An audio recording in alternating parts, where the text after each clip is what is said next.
Hello, this is Marlon Antonio Makalinaw pa rin nyo. Ako si Marlon Antonio Makalinaw pa rin nyo. Proyektong Zero Hunger o Walang ng Tagutom. Ang proyektong Walang Tagutom o Zero Hunger ay ang problemang tagutom sa buong mundo ay may solusyon na. Sa pagitan ng sa proyektong project, sa sistemang na ginawa ko, papalitan lang ang lahat ng uri ng puno at halaman sa kagubatan ng Asia, Amerika, Europa at sa Australia at sa buong mundo. Lahat ng kagubatan sa buong mundo, papalitan lang ng mga punong nagbubunga, namumunga ng prutas at mga halamang nagbubunga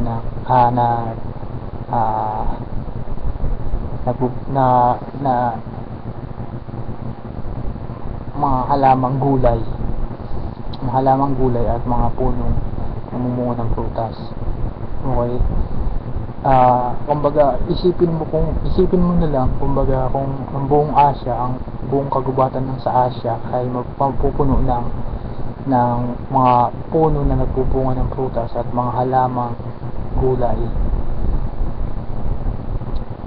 So, bukod sa dadami ang wood bukod sa dadami ang produksyon ng prutas at gulay, dadami rin ang produksyon ng kahoy.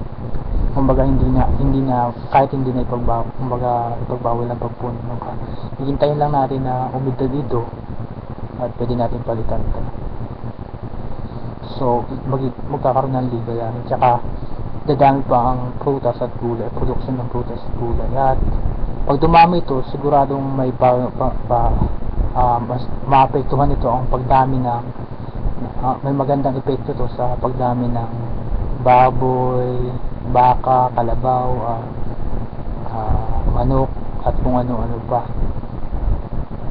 Pati ang siyempre pati ang mga sa piso, may magandang epekto rin ito. Matatabasin mga isda, may magandang epekto rin ito. So magkakaroon ng ang bilihin sa gulay, ang presyo ng gulay, prutas, sa mga meat products o mga karne ay bababa naman hanggang sa mawala ang tagutom sa buong Asia. Kung gagawin din ito sa buong Europa, buong Amerika at sa buong Australia at sa buong mundo, mawala ang tagutom sa buong mundo. Ganun siya kasimple, ganun siya kadali. Ako si Marlon Antonio Makalinaw pa rin nyo. Graduate ako na agham sa computer science, Bachelor of Science in Computer Science. Agham sa pagko-computer.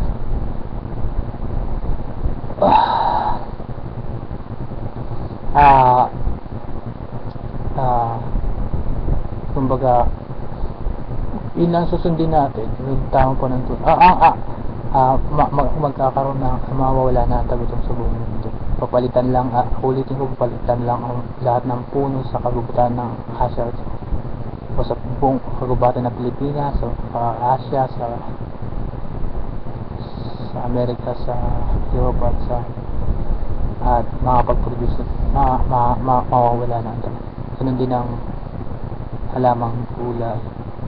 Tapos ang greenhouse effect o ang pagkabutas ng ozone layer ay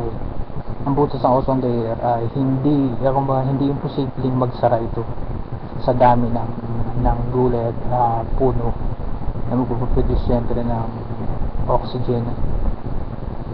Magkakaroon siya ng paghihilom ang ozone layer.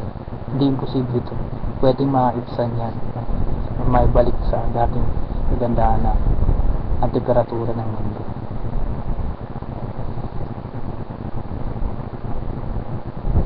Tapos pwedeng i-apply mo na ito sa buong Pilipinas, sa lahat ng kagubatan sa Pilipinas. Papalitan ang tataniman ng mga puno at papalitan yung mga puno na hindi nagbubunga ng punong nagbubunga ng prutas at yung mga ibang bakanteng lupa ay papalitan, pataniman ng mga halamang gulay, sari-sari gulay para para ma baga may magandang epekto to sa mga produkto sa